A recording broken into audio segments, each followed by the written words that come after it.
am I the asshole for telling my son he needs to get over us missing his wedding? Back-to-back wedding stories. Needs to get over. Well, I'm gonna stay consistent with this. I always don't like the word like get over something, so I'll probably go asshole for this one. Okay. Yeah, I could see Sean probably going that way as well. He hates, like, he picks out those words in the title. And yeah, so I like it. Let's hop into it and see. So my son got married a few years ago, and he lives on the other side of the country from us. He got a great job opportunity after college, so he moved down.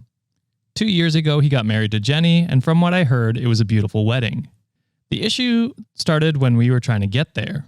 The wedding was on a Saturday, and our plane left Thursday night. Well, it got delayed, and then delayed 4 more times. Ooh. By this point, it's Friday morning, and then all the planes got canceled due to a storm. When this happened... Damn! Yeah. 2 years ago was also, like, COVID. Really crazy COVID, yeah. So lots of cancellations. Damn. Yeah. Damn, I'm not going to get that extra point. Well, you still got 2 more stories, but... that's true. Yeah, so... Crazy. Yeah, it would have been a crazy time then. And then add a storm to that. Tough. That's a tough one. Oh, it very much so. So when all that happened, it was clear that we were not leaving and driving there would take too long and we would miss the ceremony. So we informed him and he was pissed. We sent our well wishes and we could FaceTime if he wanted to. He told us no, and we saw a video of him getting married. Now the present day issue is anytime we get into an argument or he wants us to do something, he pulls out the "we missed his wedding" card. We were talking over the phone and we were talking about hosting Thanksgiving this year. He got mad asking, "Why won't you visit us?" And I told him we didn't have the money for the trip and we just saw him in July. And then says we do go visit him. So we got into an argument and he pulled out the "you missed our wedding, it's the least you can do."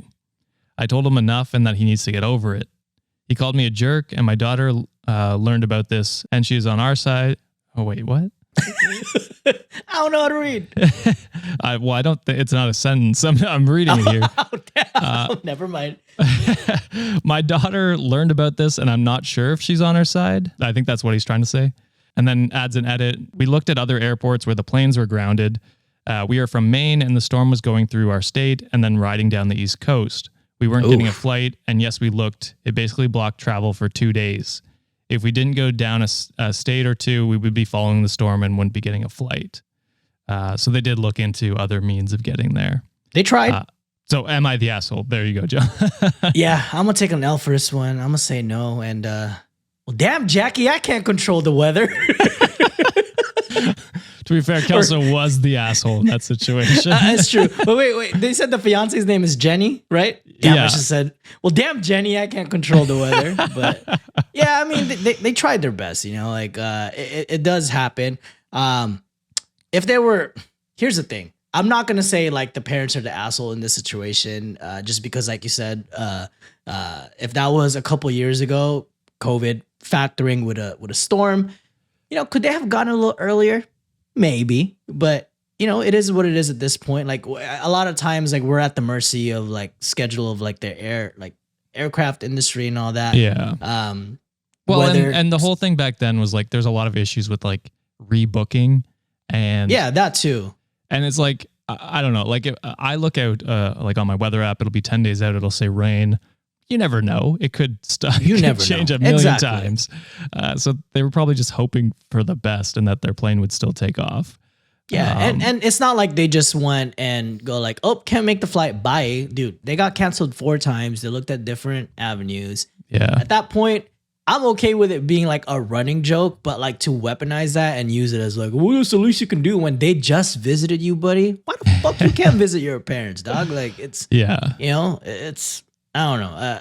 I'm more than happy to take an L for that one.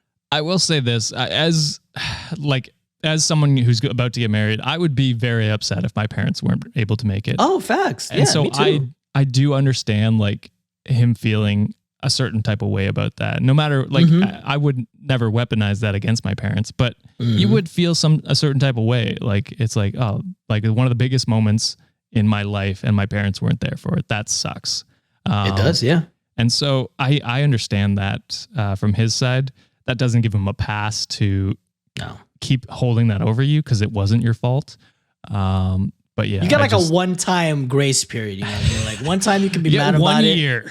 yeah. 1 year limited pass, and then after that, buddy, you might have to get over it. Yeah. Well, not get over it, but just stop holding it over your parents. Holding it against them. Yes. Yeah. So obviously people deemed not the asshole. There is a bit more context here because Coastal Kid 92 says not the asshole. Sounds like you and your husband made all the reasonable efforts to get there and it just wasn't going to happen. Personally, I still would have driven, at least have gone to the reception and celebrate, but that's just me. That being said, this is a big milestone you missed and it's going to take some time for him to get over it. But it's not fair for him to use it as a weapon against you and your spouse anytime things don't go his way. He needs to find a way to make peace with the situation without lording it over you all the time. And then OP comments, we thought about this, but we wouldn't be able to make the 37-hour drive. Golly. Wind storm? Well, I'm guessing it's like, he said he was in Maine, right? Or she Maine, said right? she was in Maine. And I'm guessing they're in Florida somewhere, probably. Yeah, that's a long drive, buddy. It's a long drive. That's a long drive. So we didn't feel like it was the safest option since the storm was happening and it's a super long drive without brakes. We would have had to do it with no brakes to get there for the party. And even then we were unsure if we would make it. So yeah, I mean, yeah, it's tough. It's a tough situation. You don't want to... Logistically, there's probably no rentals either at that point. If there's a bunch of cancellations, probably no rental cars. Well, presumably they were driving their car to the airport. Maybe. But I would have driven my personal car. Fuck that. Yeah. But even then, it's like, say OP and their spouse like drove down and something happened. Like then your son would feel way worse about that. You know what I mean? So it's a lose-lose situation in this case for me. Man, if I was the son, I'd be like, hey, for when we renew our vows, you're paying for all of it. That's my compromise. That's the payback. Just get them back. Just get them back. Like weaponize it that way. So that way they can at least be there next time. Yeah, fair enough. Just do it. Expert in fucking, I don't know. Great power. For the fifth time, it's your boy Sean.